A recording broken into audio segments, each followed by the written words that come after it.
Good evening. Myself doctor Pankaj Yadav, मैं sports physio, और कहें तो पंकज यादव, मैं physiotherapist. Basically my specialisation in sports. मैं आज कुछ चीज़ें आप लोगों से शेयर करना चाहता हूँ फिजियोथेरेपी को लेके, क्योंकि बहुत कन्फ्यूज़न है लोगों में कि फिजियोथेरेपी कब कराएं, कब नहीं कराएं, फिजियोथेरेपी किससे कराएं, किससे नहीं कराएं।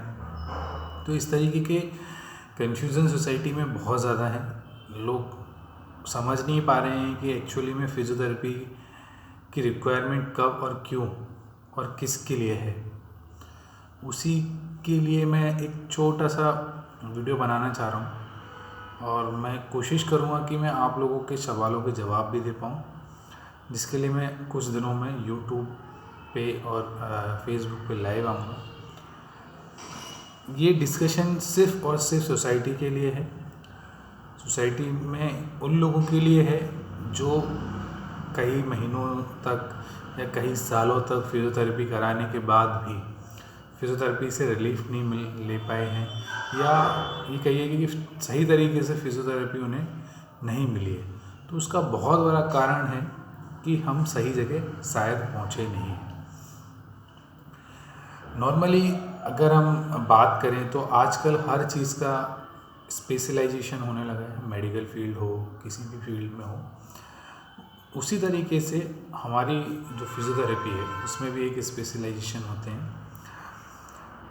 बैचलर फिजियोथेरेपी होता है, बीपीटी जिसे हम बोलते हैं। मास्टर्स फिजियोथेरेपी होता है, जिसे हम एमपीटी बोलते हैं। Bachelor physiotherapy just like a bachelor degree, जिसमें हम सब कुछ सीखते हैं नॉर्मली, एक्सरसाइज के बारे में, मेडिसिन के बारे में, और जितनी भी मेडिकल से रिलेटेड चीज़ें हैं, फिजियोलॉजी, एनाटॉमी, बायोमैकेनिक्स, और अपना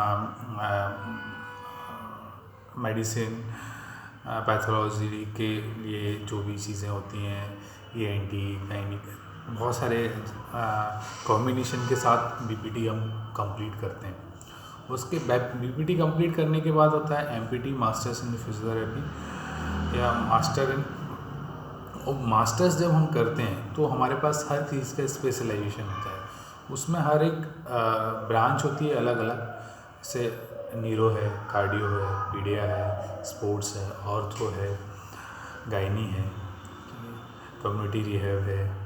तो इस तरीके के डिफरेंट स्पेशलाइजेशन होते हैं। तो ये स्पेशलाइजेशन क्यों है?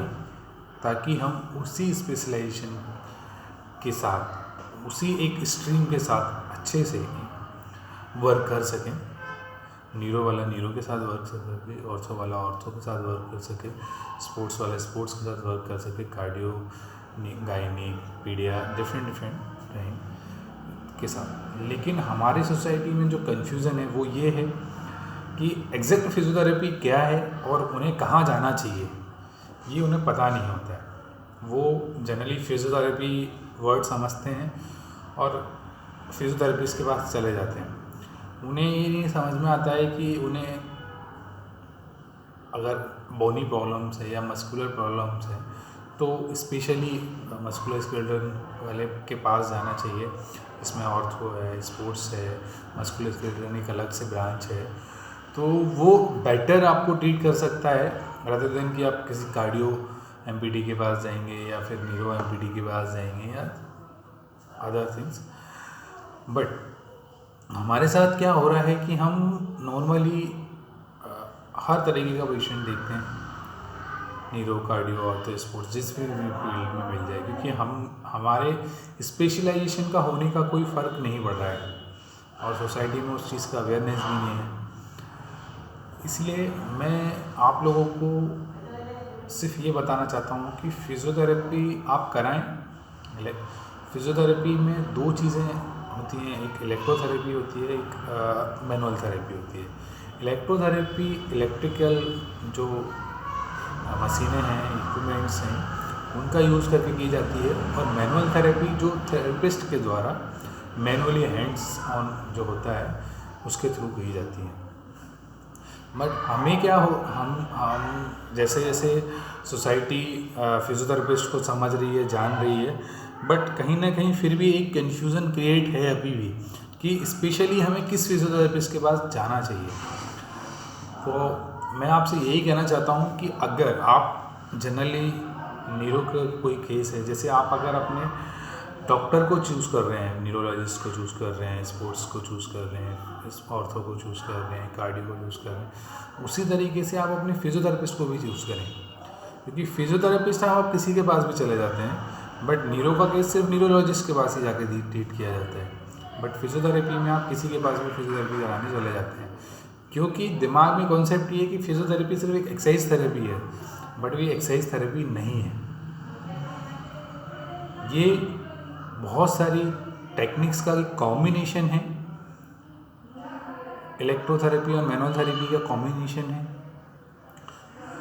मैनुअल थेरेपी में बहुत सारी टेक्निक्स होती हैं जिनका हम यूज़ करके ब्रेन, इवन अब हम ऑर्गन्स जो हमारे विश्वास होते हैं, मतलब जो हमारे किडनी, लीवर जो भी फंक्शंस करते हैं, स्टमक जो भी है, वो सब में भी फिजियोथेरेपी वर्क करने लगी है, ब्रेन, हार्ट सब में। तो आप according to your choice, according to your problem, अब अपने फिजियोथेरेपिस्ट का सिलेक्शन करें ताकि आपको जल्दी से जल्दी और सही डायरेक्शन में रिहेबिलिटेशन मिल सके। रिहेबिलिटेशन हर चीज़ का अलग अलग होता है। ब्रेन का रिहेबिलिटेशन अलग है, स्पोर्ट्स का रिहेबिलिटेशन अलग है, कार्डियो का रिहेबिलिटेशन अलग है, पीडिया का रिहेबिलिटेशन अलग है, गायनिक का रिहेबिलिटेशन अलग है। ये सारी चीज़ें आपको फिजियोथेरेपिस्ट के पास मिलती हैं, क्योंकि फिजियोथेरेपिस्ट एक आप ओवरऑल मान लीजिए कि फिजिकल मतलब आपकी बॉडी से रिलेटेड सारी physical problems, even muscular problems, bony problems, except fracture को अगर हम छोड़ देते हैं तो किसी भी तरीके के दर्द, जॉइंट्स पेन, किसी भी तरीके की मस्कुलर पेन आपको फिजियोथेरेपी से सही किए जा सकते हैं। बस आपको सही जगह पहुंचने की ज़रूरत है। आप बहुत सारे जगह जाते हैं, आप आजकल आपके पास गूगल है, आप सही फिजियोथेरेपिस्ट को चूज़ करें, सही फिजियोथेरेपिस्ट के पास जाएं ताकि आप अपनी कंडीशन को अच्छे से एक्सप्लेन कर सकें और फिजियोथेरेपिस्ट आपकी कंडीशन को समझ के प्रॉपर रिहेबिलिटेशन भी प्रोग्राम कर सकें। मैं ये नहीं कहूँगा कि आप न्यूरो के पास गए हैं, न्यूरो फिजियोथेरेपिस्ट के पास गए हैं मस्कुलर लेके, तो वो मस्कुलर प्रॉब्लम्स आपकी सही नहीं कर सकता। वो कर सकता है, आप स्पोर्ट्स वाले के साथ न्यूरो की कंडीशंस को लेके आएंगे तो वो कर सकता है, लेकिन एक स्पेशलाइजेशन, एक फील्ड में 2 ईयर तक स्टडी करना, 2 साल तक पढ़ाई करना और उस चीज़ को प्रैक्टिकली और थ्योरेटिकली समझना कहीं ज़्यादा बेटर होगा कि हम उसी बंदे के पास जाएं जो हमारी प्रॉब्लम्स हैं। और आजकल इस चीज़ के लिए हर कोई अवेयर है, हर कोई समझता है कि मुझे क्या प्रॉब्लम है, मुझे न्यूरोलॉजिकल प्रॉब्लम है, मुझे जॉइंट्स प्रॉब्लम है, मुझे ऑर्थोपेडिक कंडीशंस प्रॉब्लम है, मुझे कार्डियक प्रॉब्लम है, अदर थिंग्स। सब कोई आजकल इतना समझदार हो गया है कि उसको जो प्रॉब्लम है वो उसके अकॉर्डिंग वहाँ पहुँच जाता है। तो मेरा कंसर्न सिर्फ इतना ही है आप लोगों से कि आप लोग प्लीज़ सही फिजियोथेरेपिस्ट को फाइंड आउट करें और सही फिजियोथेरेपिस्ट के पास जाएं। नॉर्मली सोसाइटी में होता क्या है कि लोग फीस के ऊपर भी फोकस कर रहे हैं। वो जो 100 रुपीज़ चार्ज करता है, 150 रुपीज़ चार्ज करता है, 200 रुपीज़ चार्ज करता है, उस फिजियोथेरेपिस्ट के पास जाते हैं। लेकिन वो ये भूल जाते हैं कि एक्चुअल में वो फिजियोथेरेपिस्ट है या नहीं है, सिर्फ क्योंकि वो एक्सरसाइज थेरेपिस्ट है। क्योंकि बहुत सारे फ्रॉड और इलीगल तरीके से काम करने वाले जो क्लिनिकल पे वर्क करते हैं वो असिस्टेंट फिजियोथेरेपिस्ट बन के घूम रहे हैं, मशीनें लेके घूम रहे हैं। तो आप उनके बहकावे में ना आएँ। अब उनके बहकावे में अपने आप का, अपने परिवार का, अपने परिवार के सदस्य का नुकसान ना करें। सही फिजियोथेरेपिस्ट चुनें और सही जगह पे रीच करें। Thank you. आगे भी मैं कुछ नए वीडियोस बनाऊंगा कि आपको किस कंडीशन को लेके किस फिजियोथेरेपिस्ट के पास जाना चाहिए। Thank you.